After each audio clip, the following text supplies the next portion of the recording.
You're listening to the Built on Sloper Road podcast for Cardiff City fans by Cardiff City fans.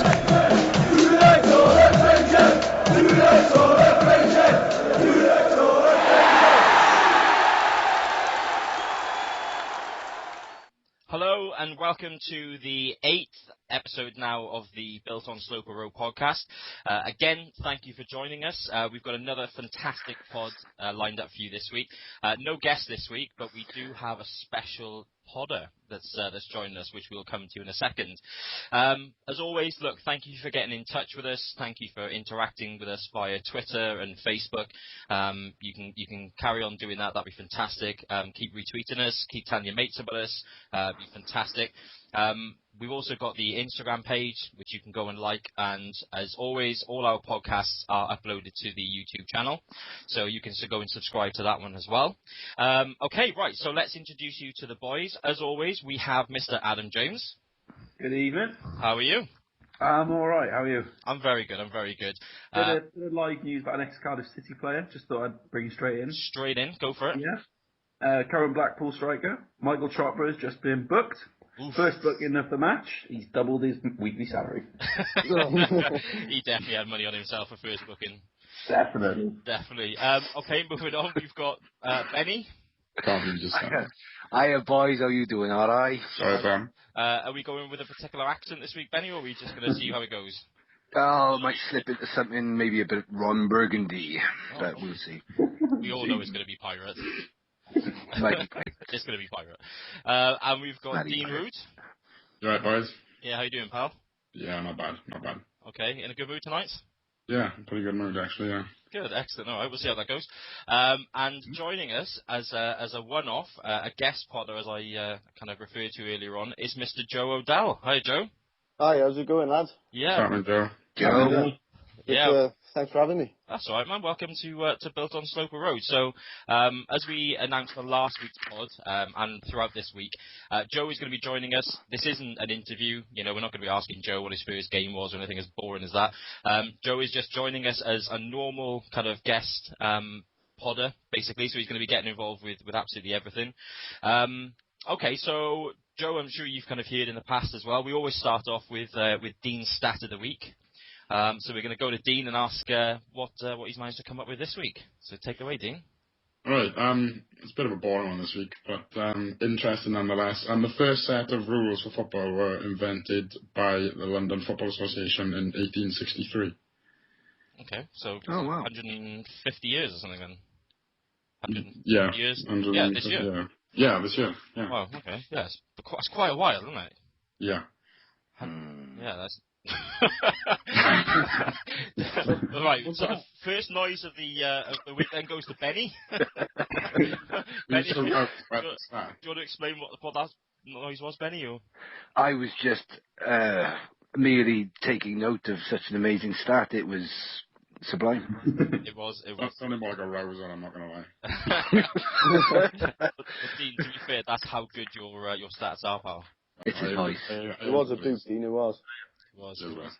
And yeah, I think whoever said that then, Benny, I think it definitely is Dean's voice. You know. Yeah, there we go. There's another one. Right. Okay. So moving swiftly on. Yeah. Moving swiftly on then. Okay. So since we recorded the last pod, we've had 2 pre-season games. Mixed results. The first one, obviously, as the podcast came out on Tuesday, that evening we went away to Brentford. Not a great overall scoreline, obviously being 2-0 up and Brentford coming back and kind of pinching it 3-2. It was funny. I was on Twitter afterwards, and obviously the hype, should we say, then around conceding the goals and things like that was just in overdrive as it always is amongst Cardiff fans. So look, I'm going to come to you first. I think we'll go to Joe. Let's kind of welcome Joe onto it properly. So Joe, I think you were actually at the game, weren't you? Yeah, I was, yeah. What was your kind of overall feeling then, coming away from Griffin Park that night? Well, I mean, there's no doubt that it was a pretty poor performance on the face of it. But then again, you've got to remember that, as Marky was saying after the Cheltenham game, I think it was, that, it's really about fitness for these games. He's, changing pretty much the whole team over the course of the game. And I mean, the first 20 minutes, actually, I was really impressed. We were 2-0 up. I think by about 20 minutes in, and the passing was crisp and there was good movement and stuff. It went downhill from there, but I'm not worried, overall. I mean, again, it's about fitness, and I think it's these home games now that obviously we had Chievo on the weekend and Athletic Club this weekend come in, that I think is going to be more about the performance itself. Okay, and was there anybody particular that kind of stood out for you in the Brentford game? I think Kim had a pretty good game. I mean, we all know he's been in good scoring form so far this pre-season, and I was quite impressed by him. I'd say on the other side of that, then Whittingham I was a little bit disappointed with. Just there were a few straight passes and stuff. There was also then John Brayford, who I thought he had a really good game actually. He made some great moves up the right hand side, and just overall he had a really solid performance. Okay, cool. And Benny, I mean, like I said, and Joe's just referred to then, I mean, ultimately, these games are nothing more than training matches, just with a slight edge, I guess, rather than just playing your academy and things like that all the time. Were you that concerned about the fact that we kind of conceded, was it 5th, 6th and 7th goal in 3 games? Not at all. Well, I wasn't fussed by the friendly at all. Pre-season, I just find, look, it's just training, it's just fitness, it's just training, and the fact that he's been splitting the squads the last couple of games between the development and the main games, if you will, just tells me that it's just looking for fitness. It's so bothered by the game I went to the pictures and watched Wolverine instead. So, I came home actually to the absolute furore on Twitter, which was pathetic, but there we are. I just couldn't get over it, to be honest. It was a friendly people. I was just banging my head against the wall when I came out of the cinema, but there we are. I think it's worth saying now that it's definitely a minority. I mean, some of the things that were. I think I might even tweeted from the Built on Slope Road the Built on Slope Road Twitter account that let the overreaction begin, and some of the replies that I got from that was just crazy. I mean, look, it's not ideal. Under no circumstances during a pre-season game is it great to concede 3 goals. However, it's definitely not the be-all and end-all. Like you said, we couldn't even point to the fact that we had every one of our first-team players there.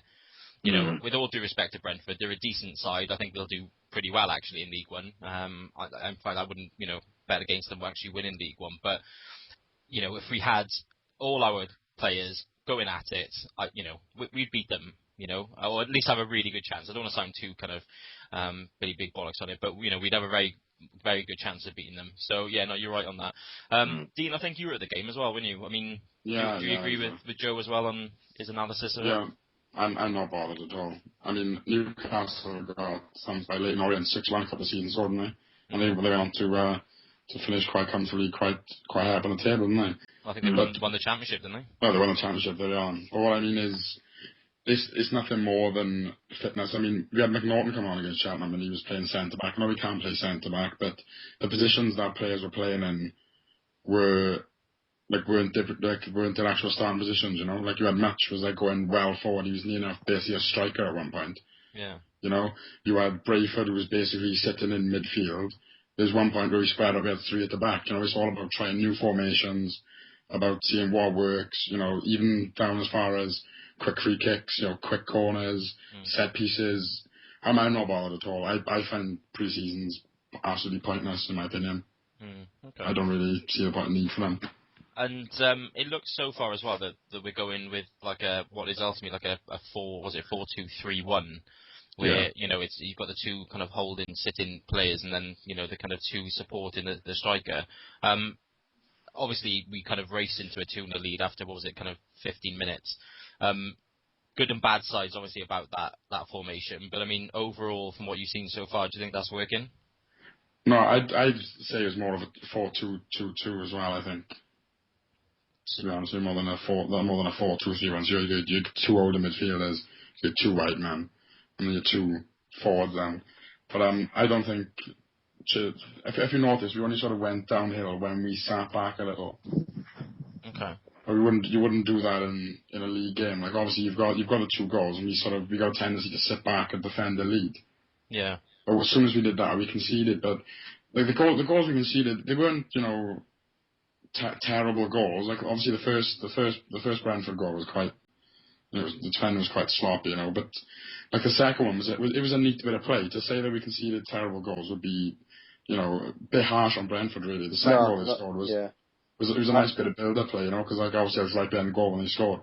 Some neat passing, some good movement, and I'm not happy to concede a goal like that. I'm not happy to concede a goal full stop. But if you understand what I mean, I'd rather concede a goal like that than sort of something like different 50 yards and it bobbled off the keeper, Yeah, I have to add as well that the player that scored, I think, he scored 2 for Brentford, I think, and he was number 11. I can't remember his name, but he's on loan from Everton, and he was a really handy player. There's no shame in conceding the goals that he scored.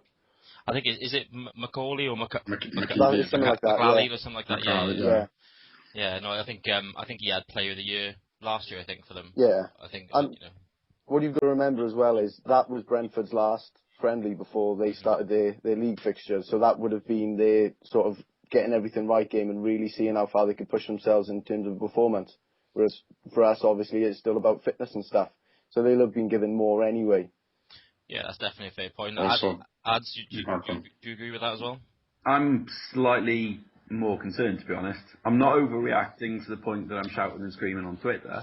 But I'm looking at it and thinking there's been too many stupid mistakes. I'm going back to even Forest Green, where they just seem to not want the ball in defence, and it led to one of their goals. Chievo mucking about at the back and they at the post. Brentford, as you said, sloppy defending led to one of the goals. And I think some of that might be to Malky's fault, because he's chopping and changing possibly too much, that the squad isn't blending, the unit isn't blending like it should do. And we've got, one friendly left? And we've still, even against Chievo, there was still that mistake. There still wasn't I still don't think the defence is where it needs to be, that there's that level of communication. And it's, again, chopping and changing, sending Nicky Maynard to play a development game, changing 4 players, putting Declan John in for his second fixture. It's not helping bring the unit together, which made us so difficult to beat last season. I just hope against Athletic Club that he plays the first 11 that he's going to start the season with, and he gives them a full run out and doesn't decide to chop and change every single bloody player at half time. The whole point of Jordan Mutch going up front, I know he's trying to do something exciting, but why is he up front? Jordan Mutch should not be going up front. That should be a job for a different player. He's one of the creative holding midfielders, for God's sake. Let's remember, we can't... Sorry, carry on. No, go on, Joe. Well, I was just going to say, Mutch can't fire off a good tweet, let alone a good shot, so... He's already started. We're taught him well. And just into the number of goals that we did concede, or have led to goals and near goals, which have been to just stupid mistakes where they're just not doing the simple things and they're looking for someone else to bail them out, and that concerns me so close to the start of the season.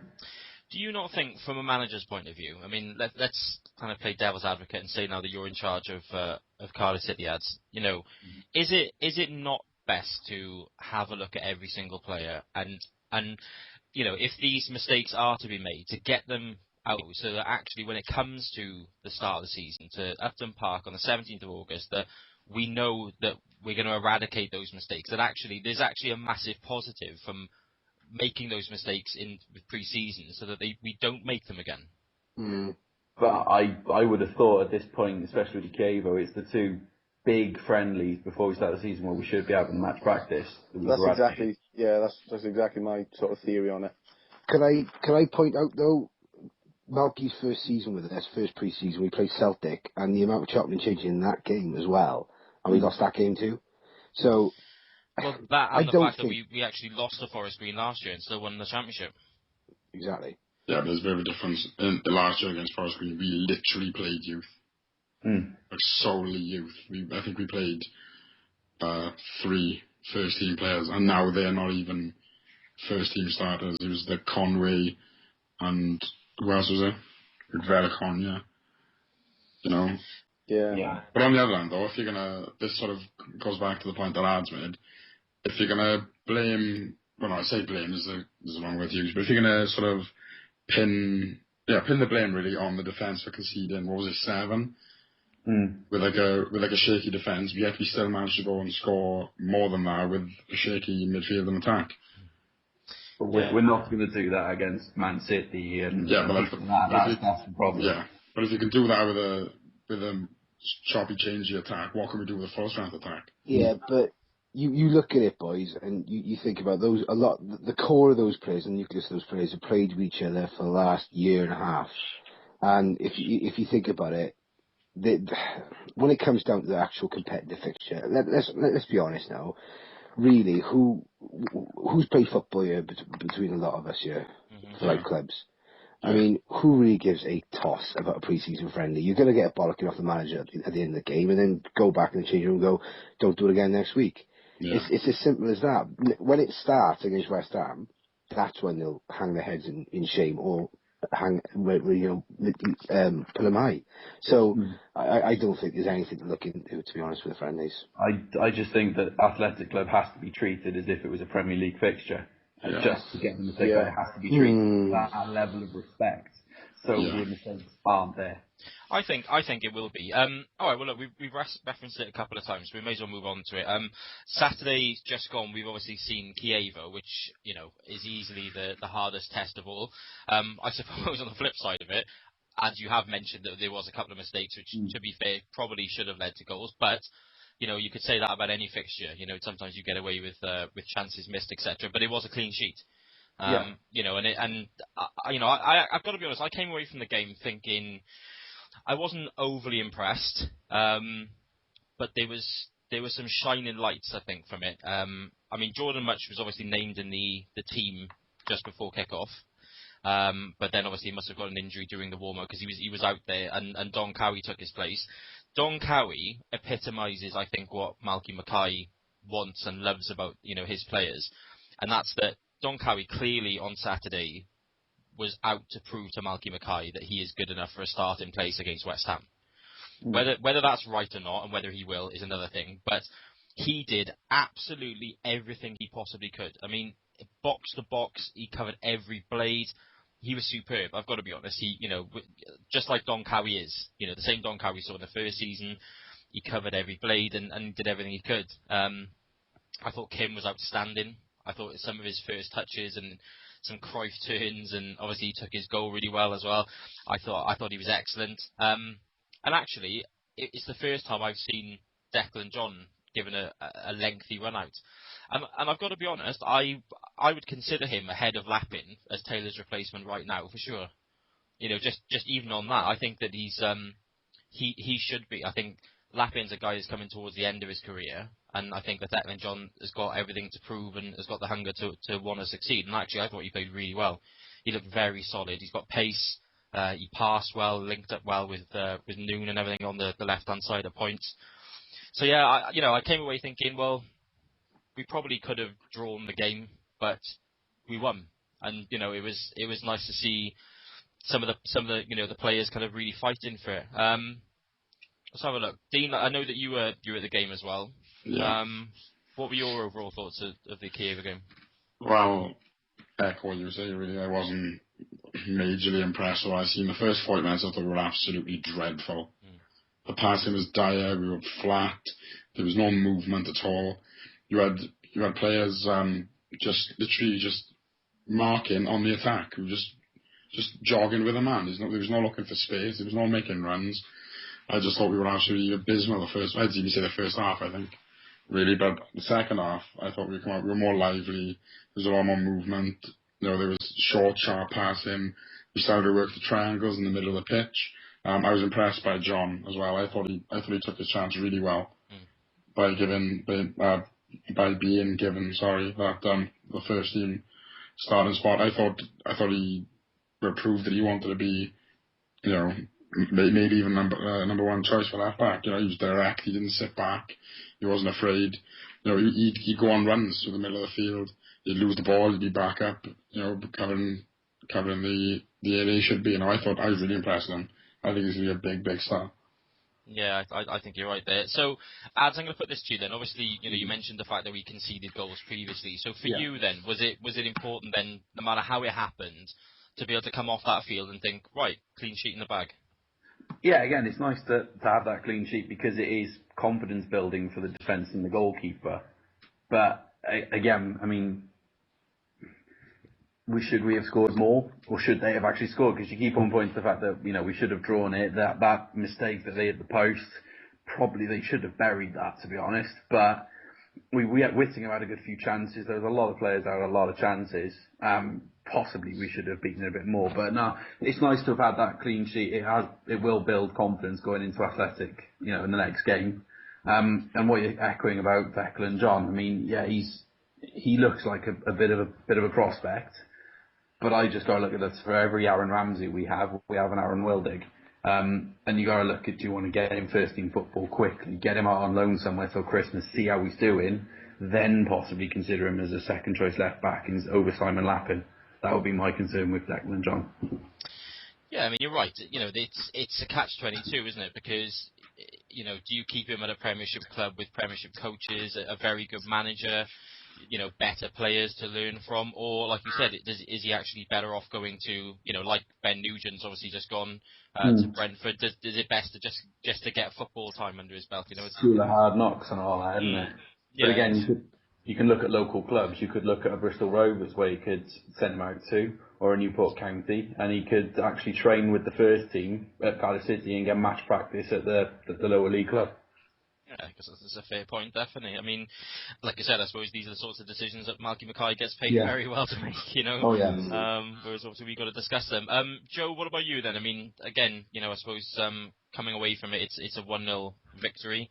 Like I said, I suppose it depends on how much you value it. On one case, we've been talking about the fact that do pre-season friendlies really matter? So surely there's an argument to say that it's the same if we win, isn't it? It's just, it's kind of just a training game. Oh, absolutely. But I mean, I wasn't at the game, but I think pretty much everyone has said it, that the first half was pretty down. The second half, which was much more lively. And for me, that has all the hallmarks of a bollocking from Malky at half time. And him sending the players out and saying that this isn't going to do. We have to really step up our game. So I'd say that for Malky, these, like again, the Chievo game and now the Athletic Club game, is all about now starting to get the actual performance right. I wouldn't have been too concerned if Chievo had ended up getting an equaliser, because the Italian league certainly isn't a low standard. But to get a win, I think will be a confidence boost as well. And Declan John is a positive, Kimbo Kyung's a positive, and I think he'll light up the Premier League this season. So yeah, I think it's a good result to have, and certainly one that we could do with, but at the same time, it wasn't pivotal to get the win. Okay, Benny, do you agree with that? Again, I didn't go to the match, boys, so all I relied on was tweets from the match. From what I could make out, Kimbo was outstanding. I think it was Tony Rivers who said something like new haircut, same beautiful Kimbo, or something like that. But I also understood Witts was having some good touches. He was playing with a bit more freedom. Am I right in saying that, boys? Or yeah, I think he did. I think a couple of frustrating balls. I think Witts is still yet to find obviously the form that he had in the first half of last season. Yeah, and the thing that's getting on my nerves, he just will not shoot for the life of him. Even like go back 4 seasons, and if he's 20-25 yards out on his left peg, he's bedding, and that's going top of the onion bag. But now he's getting to the edge of the box, he's on his left foot, and everyone's, oh, shoot, and he's just out wide, like straight out, and then the width isn't there, it's just out, and then back to Ben Turner, or back to Marshall, and it's just, oh.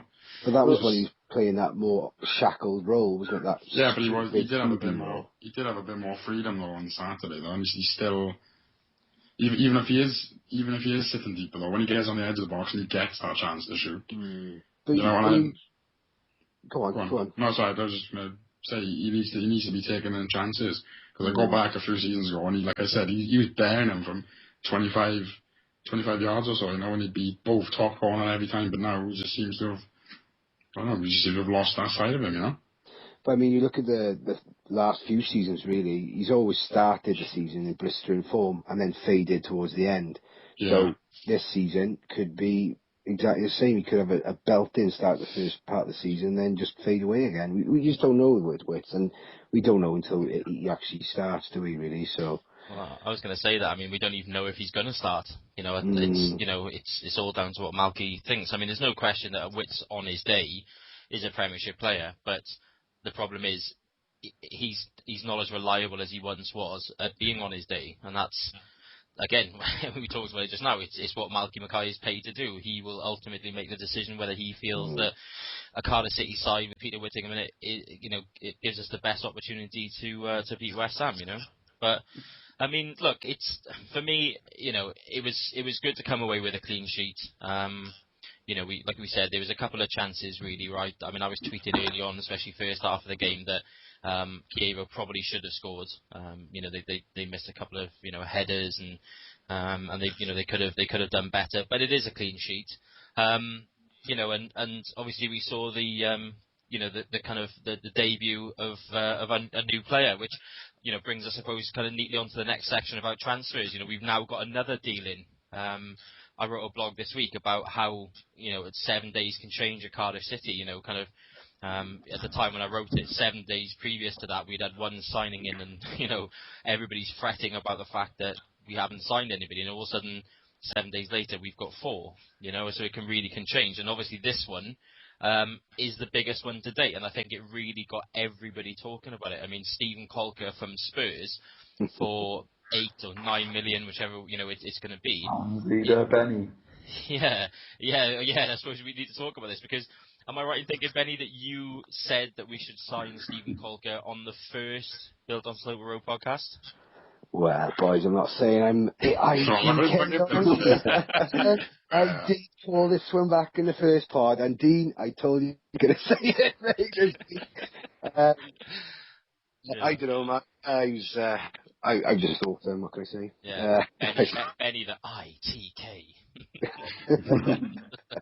No, I mean, it's Benny. We'll stay with you then, as we're talking about it now. I mean, what did you think when you first heard it, and did you really think it was going to come off? And how pleased are you that he's now officially a Cardiff City player?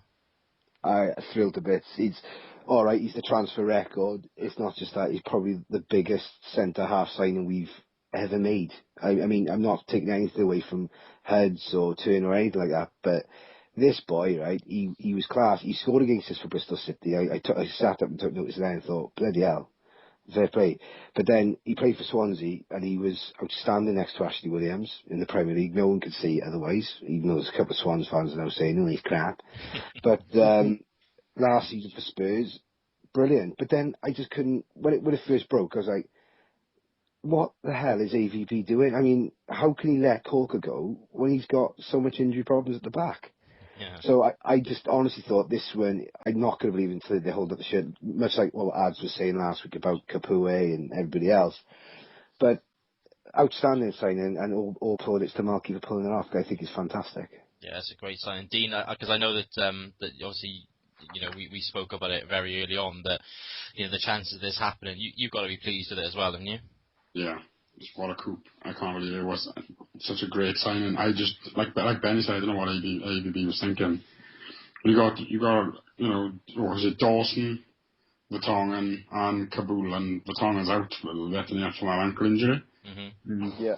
So unless they're planning to ship, or they plan to ship Bale off for big money for, to strengthen the whole squad, I just don't know why they let him go. And to me, he's not expensive at 8-9 million, considering the prospect that he is, considering he's young, all the cliche of being young, English, and he's solid as well. I was really impressed with him when he came on against Kievo. I think he was class. Yeah, I've got to be honest. As soon as he came on, I think he came on with 60, 65 minutes gone. Yeah, I think. roughly. Obviously came on for Hudson, who himself is still getting back to full fitness. Personally, I would have loved to have seen him play alongside Hudson, because I think that's probably what will end up being the starting centre half partnership. But yeah, I you could tell his positioning on Saturday. He reads the game, and I suppose I'll come to Adam with this one as well. You've got to look at certain players in the Premier League, and I think I said this last week on last week's pod about John Brayford. When you sign a player, you've got to look at how the fans of the club he's leaving react to it. And the tweets about that were, about Kolka were huge because, all right, a lot of, them were saying, like you guys have, what's AVB doing? But most of them were saying, what a player Cardiff City are about to get. Because, he's 21, which means that I think, I'm not mistaken, he doesn't have to be named in the 25-man squad because of his age.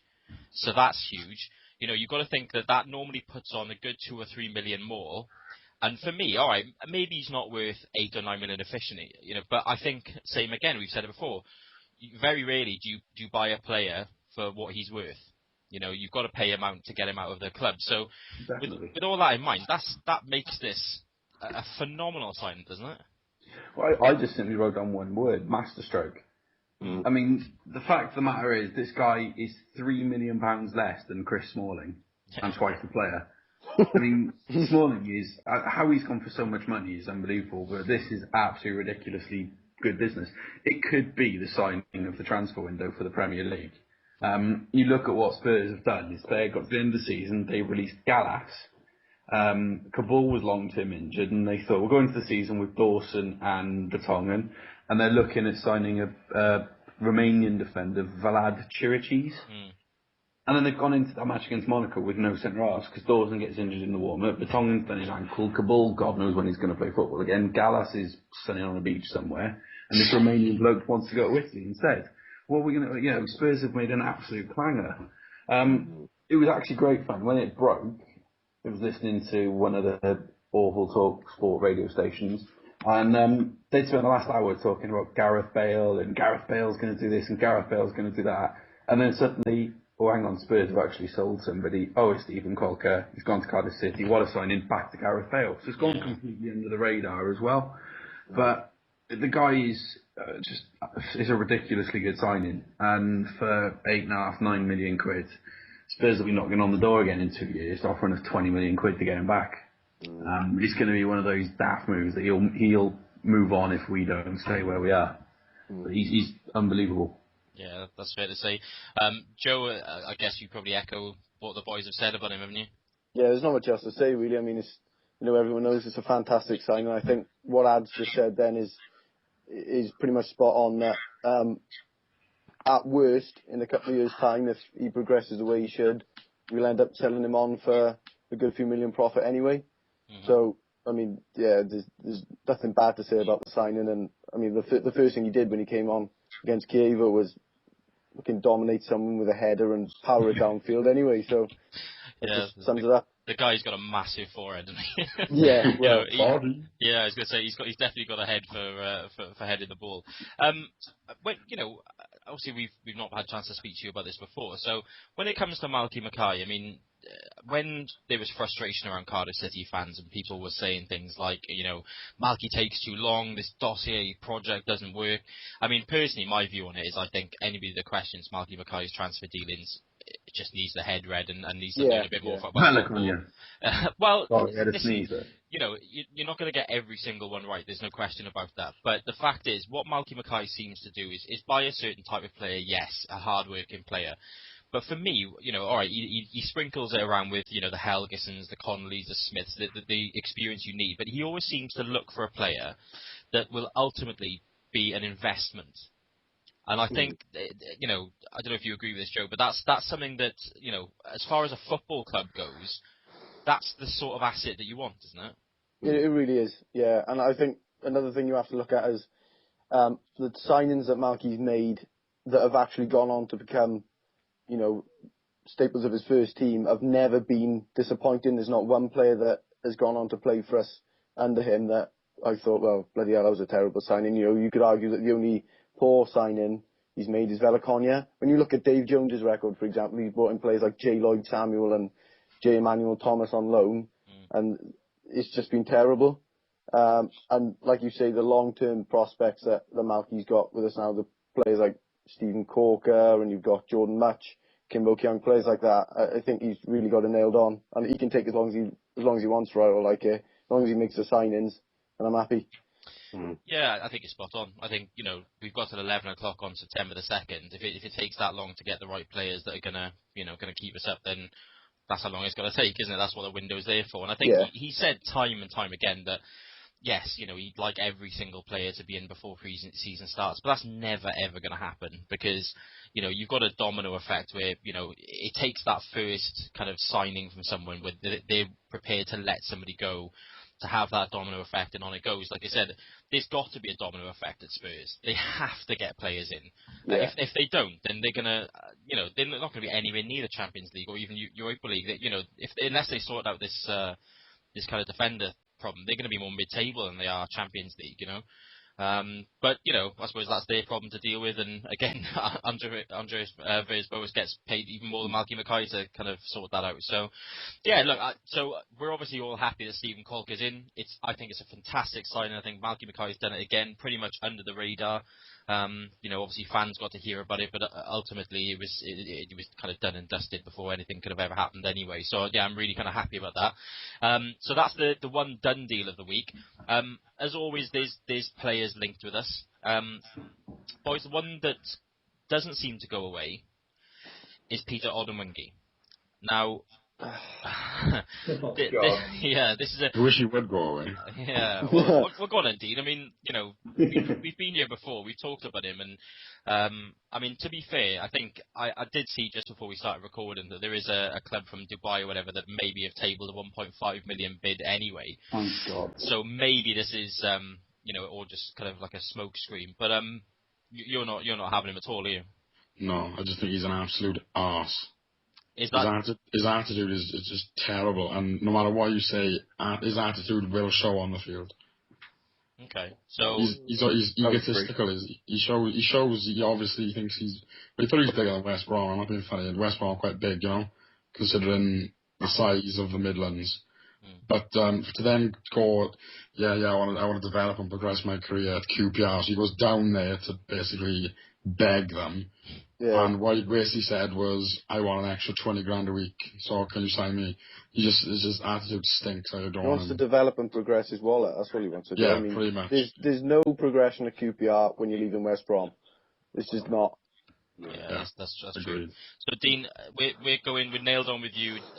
His Range Rover Sport will not be coming to Cardiff City Stadium at 5 to 11 on September the 2nd. I'll make sure the gates are locked. I was going to say, or any time before, obviously. So Joe, again, this is obviously one that you don't really particularly fancy Malky getting in. Not particularly. One thing I would say though is, I just said earlier about how much I trust Malky in terms of signings. If Odemwingie did come, I'd have no doubt that Malky would have absolutely talked to him and made sure that he'd have got 100% out of him. I just don't see that happening though, and to be honest, I can't imagine Malky's interest being there. With the kind of players we know he'd like to sign anyway. Given what we've just said about Malky's normal kind of investment look at a player, 32 years old, 1.5 million. Yeah. That doesn't really say that. It doesn't. That's not really his kind of player anyway, is it? No, of course it's not. I mean, if you were bringing in a player that is going to storm the league and absolutely dominate, and we were desperate for a forward anyway, I think he could play winger, but a forward's his prime position. Then I'd sort of give it some more credence. But we've got Cornelius, Maynard, Campbell, Joe Mason coming up. We don't need a striker. He's not the sort of player that will just walk into our team anyway. I just think it's a non-starter, really. Okay, that's fair enough. Ads, which kind of argument do you agree with?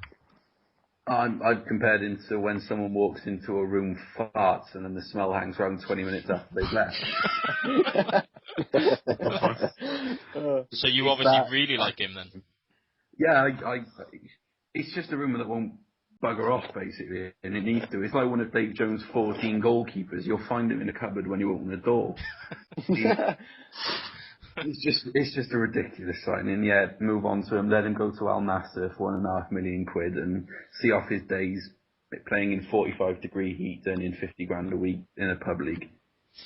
Fair enough. Okay, and Benny, are we completing the lot here? How are you feeling about Mr. Odemwingie? Like you say, guys, it's just one that's not going away, is it?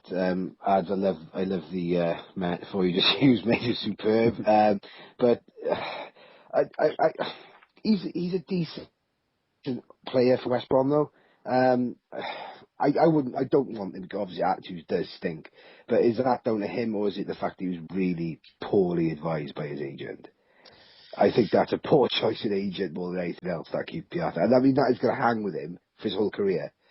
Everybody's going to remember how he turned up and at QPR, and then basically he was told, sorry mate, we can't afford you. But I think that was really poor advisement by his agent. I really, really do. And yeah, okay, he shouldn't have done it in the first place. It was he's grown man. He should make his own decisions, and but I do think I don't feel sorry for the lad, but I think he should choose his agent a little bit better than that, to be honest. Yeah, I mean, it was still one of the greatest moments of transfer. It was. It was just the best thing Sky Sports News have ever covered. Jim White had a heart attack. Jim, that moment was made for Jim White, without any question. And that poor Sky Sports reporter that had been there since about 8 o'clock in the morning. I mean, he had something to talk about. All right, so the fact that his attitude's bad, his age is the transfer fee. I suppose my only thing that I'd see as a highlight then is the fact that I think Joe mentioned it. He can play strike, he can play wing, so the versatility would be something that would appeal to me, but that's about it. So with all that in mind, Peter Odemwingie, fuck off, we don't want you. I'll tell you one that, I'll tell you one that did kind of interest me though when we were linked to them is a guy called Denis Cheryshev, Real Madrid winger. Really, really kind of thought highly of by Madrid. I think that the rumours are that it's us and West Ham that are going for him. I think that he's a player that apparently really wanted to play first team football. Kind of wanted to leave Madrid in order to get that, which I always think is a great sign. I like that. I like that any player that wants to desperately play football. But I think Madrid have done something where they've kind of convinced him that they'll sort something out for him, and he ended up signing a 4-year contract. However, I think that there is room for him to be loaned out. So I think we're linked with him. Ads, I'm going to come to you on this one because again, it's if there's an obscure name, I'm always going to come to you first. Do you know anything about this guy? And if so, is it worth getting him in? To the club? I would say he's definitely worth getting in. He's a classic football manager signing to all the football manager guys. Get him on loan in the Championship and he rips the Championship to pieces. Again, I was doing some digging on him anyway and having some bits and pieces, and the fact is the guy was playing for Real Madrid Castilla, which is like the reserve team, when he was like 17. Yeah. So there's got to be something about him. He did sign a new contract on the 25th of July as a 4-year deal, and he was assured he would be a first-team player. But if they're going to go out and spend £173 million on Gareth Bale, still have Cristiano Ronaldo, still have Benzema, he's not going to feature. I mean, that's like plucking Joe Jacobson and saying, yeah, you'll play, but Ashley Cole's in front of you. It's just not going to happen. Yeah. He's done a lot. I mean, he's about a goal in every 4 games for Real Madrid Castilla, which is not a bad return. And he's been capped from Russian under 15 right the way through to the Russian first team.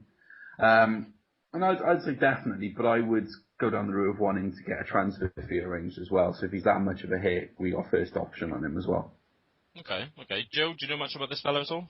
I know next to nothing about him, to be honest. What I would say though is that there's a lot of talk about loans and stuff not being for the best when you're trying to build a long-term future. But what you've got to remember is the first season for a club in the Premier League is always going to be tough to attract players. If you can survive that first season, it's going to be much easier next season to bring in players. So even if Cheryshev goes back to Real Madrid and never thinks about us again, we're on good footing if we're still in the Premier League to end up bringing someone in. I'd be very happy to bring him in. And, like Adam just said, he seems to have the faith of the people over at Real Madrid anyway to be a big guy. So, I mean, yeah, I'd like to see him. Yeah.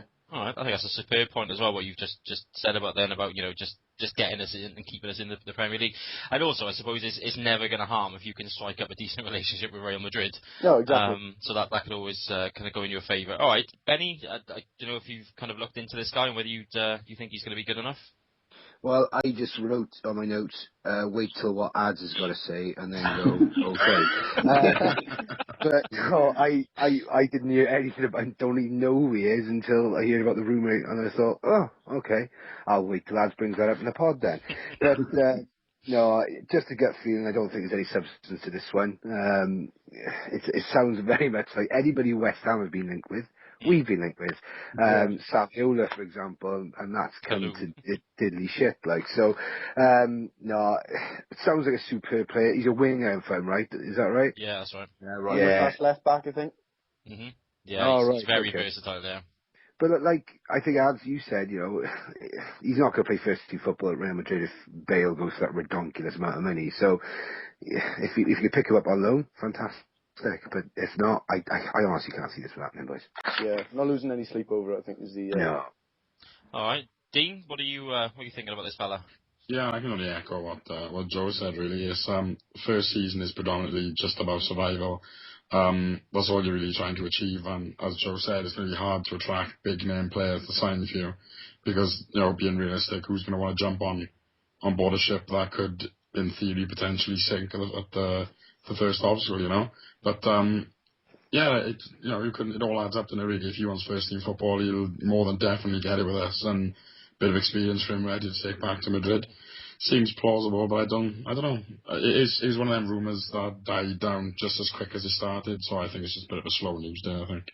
Yeah, I mean, when I kind of looked into this and I was trying to think of, other situations where there's been, I mean, I know I'm going to get absolutely hammered for this, but it reminded me a little bit of the situation with De Guzman going to Swansea. I think, it's a loan that could ultimately become a decent, kind of transfer the following season, but, could have a real impact in the first season. But either way, I mean, if De Guzman had gone back and didn't sign for Swansea this year, he still did enough last year to help them keep them in the Premier League, So that's what I was thinking is, that there's sometimes there's decent loans to be had. That's what I kind of looked at. Whether it'll happen or not, I don't know, because it's just one of those obscure ones. I mean, again, until the link, I didn't know anything about the player.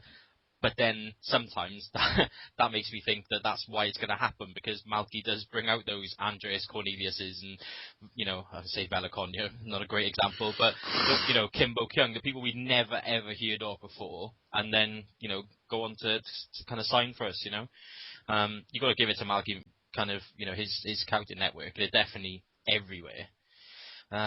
Okay, so there's that one, and I don't want to talk too long about this fella, because we've talked about him for about the last 3 weeks.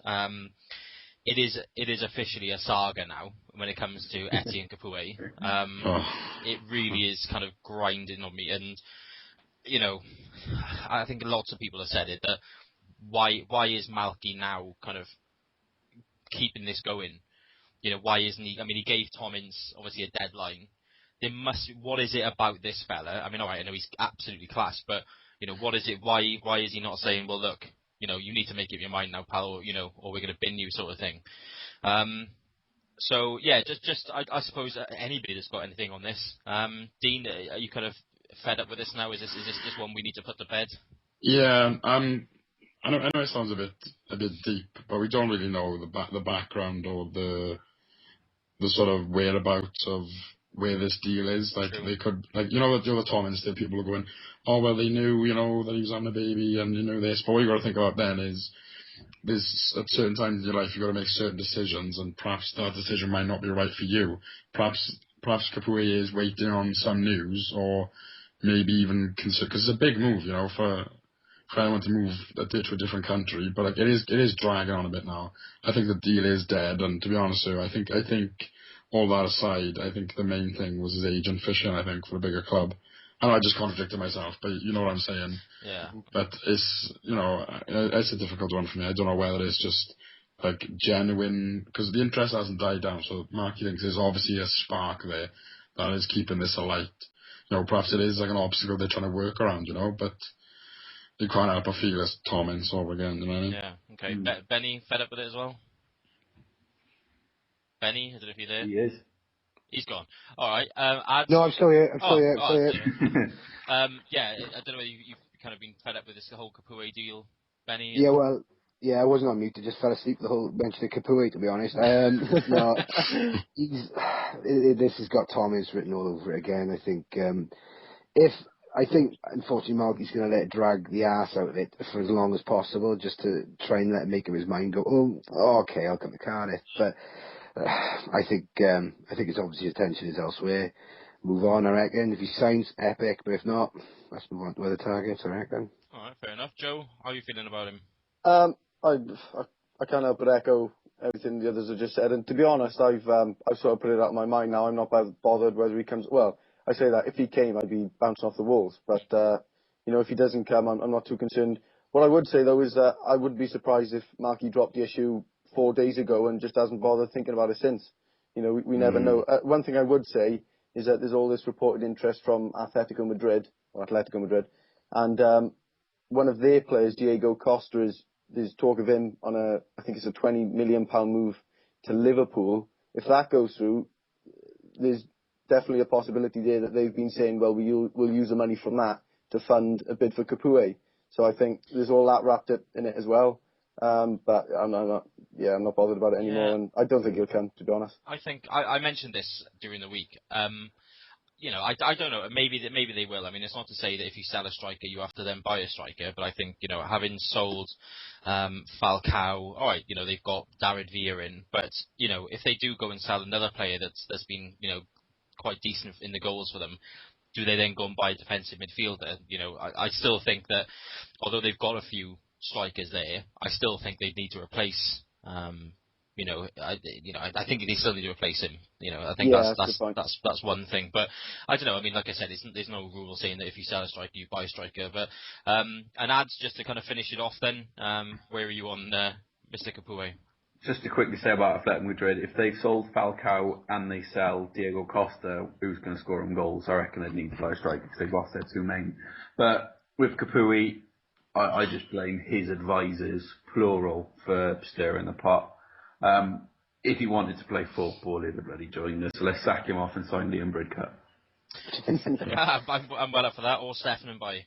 No, definitely Bridcut. I'm joking. I mean, we won't go into it, but obviously Huddleston and Mbaye are obviously the two that's been mentioned. We won't discuss this right now because obviously there's not really enough substance. As we're recording this is on a Monday night. Today we have been linked with a move for Ecuador winger Jefferson Montero. Check him out on YouTube. He's got some decent touches, but we'll have to see where that goes. We don't know enough about him at the moment, but there has been a tweet out from somebody linked to the club he's at the moment saying that his future now lies with Cardiff City. So we'll have to see where that one comes to. All right, so that's all the transfers done. So we've done that. Okay, we're going to have a look at our regular feature now. Where in the world is Mr. Kadeem Harris? Dean's going to have a look at it for us this week. So, Dean, what's Cads been up to this week? Well, he's been on a bit of a mad one, on a bit of a scoring spree. He's been smashing them in for the development squad. Yeah. And he's also been wearing some sleeveless shirts, which look absolutely terrible. I don't know if you've seen them, but check them out. They look absolutely dreadful. Yeah, I think looks like a gay Hulk. The thing is, he loves his sleeve, doesn't he? He's got that sleeve tattoo. He does love it. But yeah, all right. So I think what we're up to now, is it 5 goals he scored? I think. Yeah, it is, isn't it? 5 goals he scored in 3 games. My question, and I'm going to go to Joe on this one. Given everything, was that a cat? I think so. Hello, parrot. Yeah, we've got a new mascot.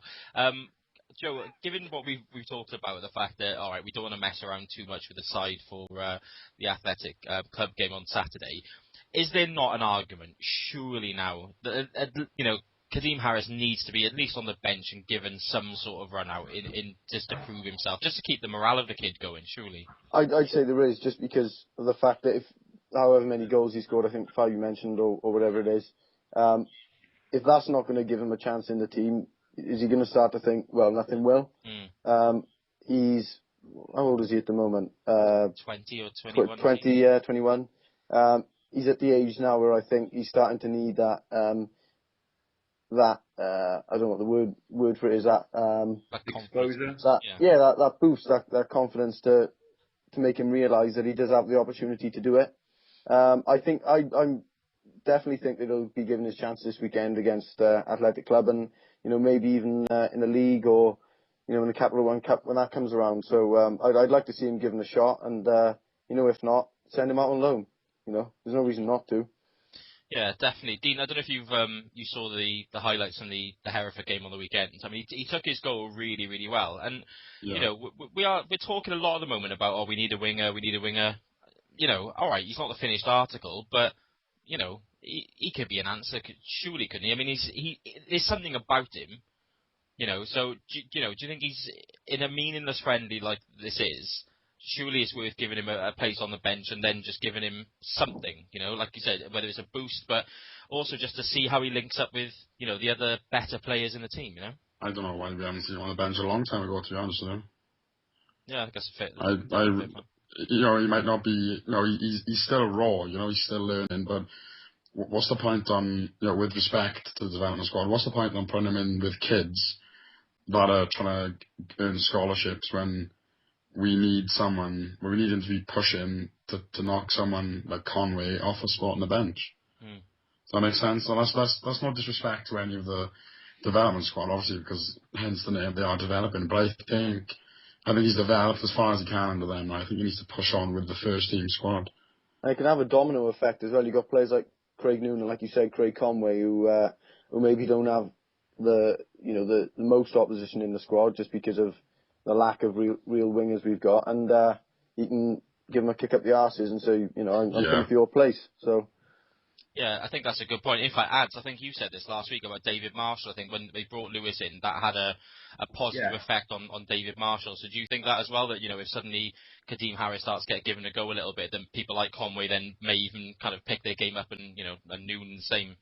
Well, definitely. I mean, if you've got Noon and Conway who've got comfortable, and suddenly Kadeem, Raymond, Mathur and Harris is knocking on their door and actually saying, well, look what I can do in training, look what I can do in the development squad. I scored 5 goals. What have you done? You've managed to tie your laces. Yeah, he's definitely going to put pressure on. You see it with Marshall. You see it with a lot of clubs. They'll have four players for each, 4 centre halves, 2 full backs for left back, 2 for right back, because there's that motivation to outdo each other sort of thing. So yeah, definitely. And just 5 goals in pre-season for Raymond is quality. It does scream that if we get to the CCS on Saturday and he's not in the squad, you've got to think, well, when is he ever going to be part of this squad? That's what I think. Benny, if you were Malky Mackay and you were picking that squad on Saturday, would he be in there? If I was Malky Mackay at the moment, after his response to the media, I'm not sure if any of you boys saw it on the Wales Online website. I thought he was a bit harsh towards Cats. I got to be honest. I didn't see it. What did it say? I said something along the lines of, at the end of the day, fair enough, he's performed for the development squad. That's great, but my first team players know there's a standard that is just a given for them.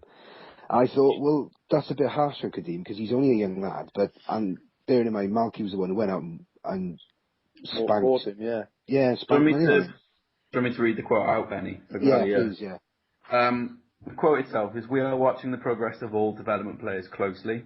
For their long-term future, there are certain standards they all have to hit, which first-team players take as a given. Kadeem is one of a number of players who have had to learn that. It's not about talent, not just about technique. It's about making certain you are an all-round professional.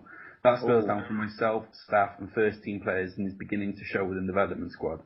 I'll tell you what, that really explains a lot about, I think, Vela Conyer as well. What he's basically saying is they're not a Malky-type player, quintessential Malky-type player yet. And to me, that quote, I read that, and I thought, well, he's just scored 5 goals, Mark. I thought that was a bit harsh, but I think Kadeem's he's a young lad. He's possibly he sees other things going on around him. The bright lights of the football, and obviously he wants to go out and have a few beers. He's got girls on the go, no doubt. So he's probably one of those boys who he's just being a footballer at the end of the day. And I think Malky didn't like that.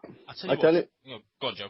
Thank you. I'd just say that he's probably had a private chat with him as well. I wouldn't be surprised, and basically said the same thing, but telling him that he also knows he's got ability and stuff. I think a lot of it might just be for the media, but I think you're right, Benny, that bright lights of the football world and all that stuff can be enticing, and it's just about keeping him in check. I think I'm going to say this for the reason of balance. Malky obviously knows him as a person. He knows what he needs. Some players are different. Some players like the arm around them. Some, need that kick up the arse constantly. I'm going to say this. Maybe that comment is very much for the media, but to get through to Kadeem Harris a different way, as in to dangle a carrot. To say, yeah, right, you scored 5 goals, fair enough, but that's not it. You've still got to keep pushing yourself. You've still got to develop and make him see that actually, there's still areas on his game that he still needs to improve. Like I said, ultimately, and I say this all the time, I find myself saying it on Twitter, on Facebook, everything. It really is a case of, look, I think we've got one of the best managers, if not the best manager we've ever had. We've got to trust him. He works with those players day in, day out. He knows what personalities they have. And maybe this is just a case of, like other managers do. Alex Ferguson's been a class one over the years of saying something in the media that is actually for a player.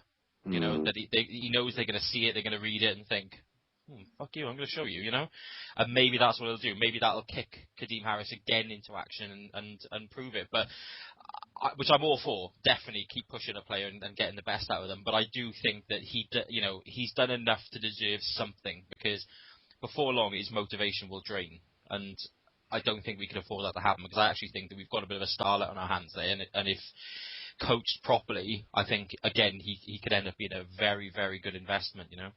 Steve, on an unorthodox coaching approach, I honestly think we should bring Kadeem Harris's nan onto the coaching staff, because since his birthday, he has been outstanding. Do you know what? That's true. What was in Nana Harris's birthday cake? Exactly. Yeah. See, we all need that kind of that party. Right, so that's Kadeem Harris. Right. We all know what's going on. Yeah, the furore that is Much Ado About Nothing. Can we just say this right now? We had nothing to do with the fact, and we have had this confirmed, by the way, we had nothing to do with the fact that Jordan Much closed his Twitter account, despite the fact that last week we pummeled him more than ever before. But in all fairness, that he really did deserve what he got. That sounds horrible. I don't mean it in a nasty way. We were just purely pointing out the fact that he is. So please don't. Yeah, he is the most boring bastard in the world when it comes to Twitter. But yeah, okay. So look, we've lost Jordan. So Dean, I can't even ask you the question this week if Jordan's been up to anything. So yeah, we can. Can we though? Yeah. Jordan Much turned up for Cardiff City, got a groin strain, and then went home. Has Jordan Much done anything exciting? No. Okay, well, Dean, Adam's done it for you, but Dean, has Jordan Much been up to anything exciting this week? No. Okay, right, there we go. Pretty much same as always. But I tell you what we're going to do, right? We're obviously going to monitor the situation, because, we're actually, and I pretty much speak for everybody, despite the fact that we took, the mick out of him quite a lot, I think it's going to be a worse kind of podcast without the Jordan Much kind of feature, isn't it? I mean, it was actually quite funny, seeing his tweets and everything. I'm sure he'll come back. There's been loads of footballers that have obviously kind of quit Twitter and come back and things like that. Let's make it happen. Let's make it happen. Yeah, hashtag miss you, Jordan. Yeah, miss you, Jordan. We'll do that one. Hashtag miss you, Jordan, and just straight on tweet as many Cardiff City players as you possibly can, just so he knows that there's love for it as well. Get on the group and do it. The official Cardiff Twitter page. Yeah. Hashtag real. Hashtag real talk. Talking of which, I was down the bay in the week, guys. Windy. Was it windy? Windy. Did you take a picture? I did take a picture. Yeah, you did. He said to me as well. I did. I had to, because I was missing Jordan that much. So, listen, we're going to put this out there to all the listeners and everything of Built on Sloper Road. If there's a particular feature you'd like to replace it, maybe different types of players. Maybe we spoke about it last week. Maybe Joe Ralls has got it in his locker. Maybe the mantle could be passed on to Joe Ralls as the next most boring tweeter ever. Yeah, exactly. Yeah. So if there is anybody that you want us to follow, then by all means, come to it with us. Give us a name. We'll certainly discuss it, and maybe your feature can appear on next week's show. So all right. So look, Jordan Much is out. So we're going to look at home on Sloper Road. So we're going to discuss the kind of Hall of Fame. So we did. Who did we have last week? Was it the right winger? Yeah, right winger last week. Yeah, it was obviously a bit of a tough one. Bit more of an easier one this week. Obviously, we're going to look at the central midfield partnerships now. So we're going to look for 2 players again this week. So we'll be welcoming 2 in. So who are we going to go with? Let's go with Joe first then. Obviously, properly welcome into the pod.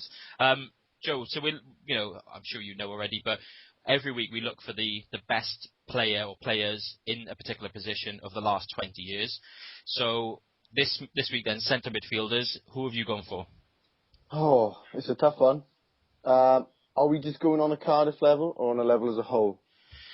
Because I've got, there's Whittingham's got to be in there, and he's got his. Well, Witts is already in. Witts is on the left wing. Ah, right, we've got Witts on the left. Witts is on the left. So we've got Kumas on the right. Kumas, yeah. That's so there's two centre midfielders then. I'm going to put Kimbo in. I have to. Okay. Kimbo's going to go in there, and the other one.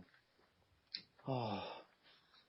We can always come back to put some thought into this one. You'll have to come back to me, lads. I'm sorry. All right, but talking to you about Kimbo then, I mean, that's quite a controversial one then, because we're talking in the last 20 years, and the guy's obviously only been there a season. So what have you seen in this last season then that makes you think that he's the best centre midfielder that we've had in the last 20 years? I just think that in terms of technical ability, he's the best we've had. You've got to remember the last 20 years has been spent Championship football and below, really.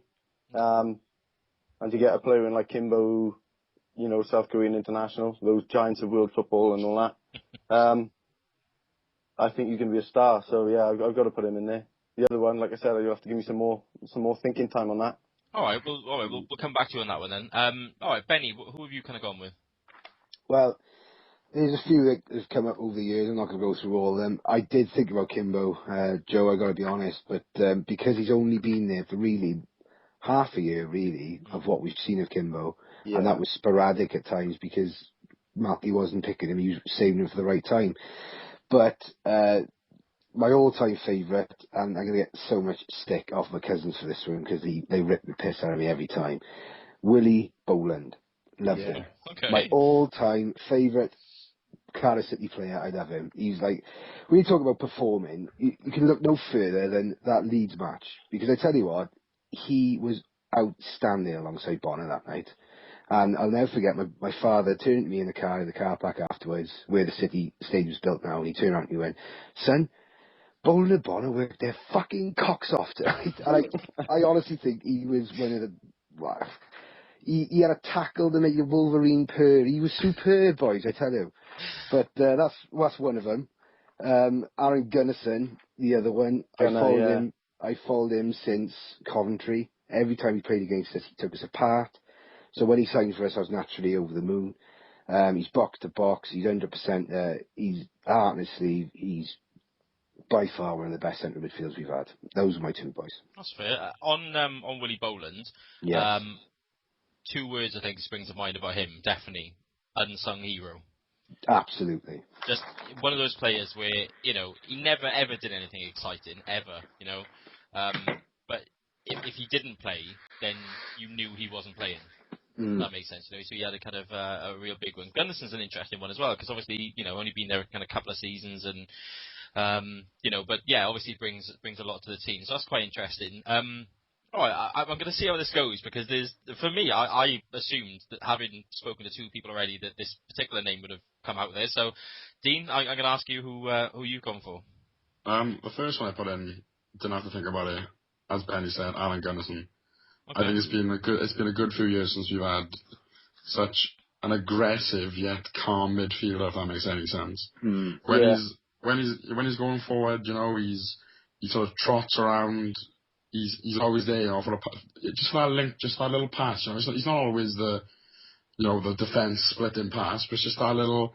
Do you know what I mean? It's like he just ushers the ball across the field. He sort of gets the width, he spreads it, and then when he's back defending, then he's like a woman in a shoe cell.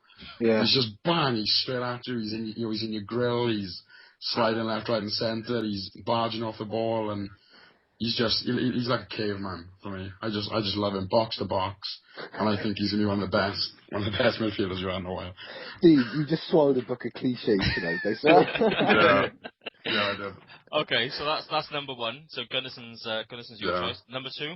The second one, I can't believe no one said it, is Cav. Yeah, that's Oh, that's you what, thought, that's yeah. what I was waiting for. I couldn't believe I nobody had can't, said I it. can't believe, I thought he'd be the first one on everyone's list. He's the first one on my list, but I knew Yeah, you were building up to Cav, so that's why I went. I have to say, the moment I asked you to move on, I started to consider it, and I kicked myself because it's Cav, innit? Okay, so yeah. Joe, we're going back to you quickly. That your Cav is your second Yeah, one. Cav, you know, Okay. you just gotta love him, didn't you? You heard about when he was leaving to go to Wigan with that old toss-up. He was crying about leaving the club, and he's just a legend, isn't he? Yeah. Okay. So Dean, and for those reasons, I'm guessing that that's the reason. Yeah, pretty much. And just even for that free kick alone against Leeds. Oh, Yeah, he's just a legend. He loved the club, and you could tell he loved the club, you know.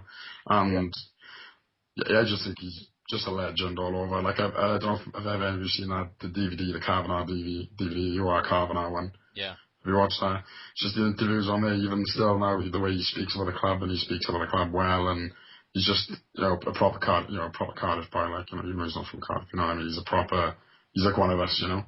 Yeah, he's a real Celt, isn't he? Yeah, he is. And I think the fact that you got that mixed up then, Dean, actually, I think there's a reason for that. The fact that you thought he was a Cardiff boy is because that's what he was like. He played like he was... Oh, yeah, I knew what I wasn't, but, like, I meant never mind. Don't worry. No. I know exactly what you meant. But what I mean is, though, that he gives you that impression. So it's easier to be. He's like one of us. Yeah. Always has been, always will be. You know. Yeah, exactly. All right. So Gunnarsson and Cav for you. Ads, who are you going for this week? I had narrowed my list down to 5. Right. Just to put it out there. Ladies and gentlemen, get a chair, get comfy. I'd gone down the route of, again, a hard man and a creative midfielder. Okay. So I went down the route of Philip Kiss. No. Honestly, no. Did you really go for Kiss? Don't be daft. Oh, No, it was actually, I got down to 4. I went with Willie Boland, as Benny said. I had Ricky Shibaka, I had Graham Cavanagh, good shout. And Hang on, who was your last one then, Ads? Joe Ledley. Okay. I actually went for Cav. Yeah. Because you can't not have him in the best Cardiff City 11. That's like buying a pint of beer and buying a Caliber. That's just not right. And the other one I put in there was Ricky Shimaka. Okay. The guy was just so unfortunate with his groin injuries. Kept coming and going. But when Ricky Shimaka played, McPhail was at his best. He just let McPhail run the game. Just do what he wanted. Shimaka was absolutely ridiculously good as a defensive midfielder. Just got injured, and that was the problem. He just never recovered and retired in 2009. Although Willie Boland was very close seconds. And do you know we signed him off Coventry when they were in the Prem as well, somehow? Yeah. Bloody hell, that worked. But no, Ricky Shimaka and Cav for me. Okay, well, I wasn't going to put 2 forward because obviously we've got an extra podder this week. But, Kavanagh was easily the first one on my list. Absolute mile, it was one of those ones I think we broke the transfer, our own transfer record when we signed him for like £1 million, which, when you think back to it, seems nothing now. It was big at the time because it was like, wow, Cardiff City have, signed a player for £1 million. But he just had everything, and his range of passing was phenomenal, and like you said, you look back at the highlight of that game against Leeds, his free kick, just pure awesome. And Joe said it, this is something I was already thinking about, the fact that, it was a real tear. I think that had there not been such a problem with the finances, if it was just down to Kavanagh, he would never have gone. His hand was forced. And I think that's obviously why he was so upset. It's not like he wanted to go. So for that reason, Kavanagh, and I think it's safe to say he's in because the majority on this one is in anyway. So really happy to welcome Kavanagh in there. My second one is really funny because I thought, nobody's going to mention it until Ads just came to it. Then I really wanted to put Stephen McPhail in there because again, just epitomised everything. The guy, we've said it so many times on this podcast. The guy, it was just absolute class. Funny enough, when he first came to the club, I was actually one of his biggest critics because there was a particular type of ball that he always used to play where he just hooked it over his head without looking, and he'd ultimately go out of play or to an opposition, and it used to drive me mad. But he kind of stopped doing that, and you just knew that every single time the ball ended at Steve McPhail's feet, it was never going to be given away, ever. Always found a City player, and, again, he's had massive issues personally, with his health and things like that, but, again, just probably, I'll go as far as to say that the classiest footballer that I've ever seen at Cardiff City. He's up there, yeah. Without any doubt, not all round, probably not, but just, again, passing, his professionalism, just everything about him, for me, he's a bit like Gunnison in some respects, of the sense of he hasn't got the most defence spitting of passes, but he's just that little link in the middle, isn't he?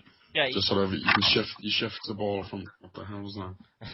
But I'm not gonna compare him to someone like Xavi or Iniesta or anything like that. But he is, he was definitely kings of like the 5-yard pass and things like that. But but that's sometimes what you need. And like I said, I mean, I think Malky really released him with a sorry heart. I think this summer, because I think that he'd like nothing more than a fit, fully working Steve McPhail to pick from, because I think if he could do that and he could be fit, I actually think that there could be a place for him in the Premiership squad as well.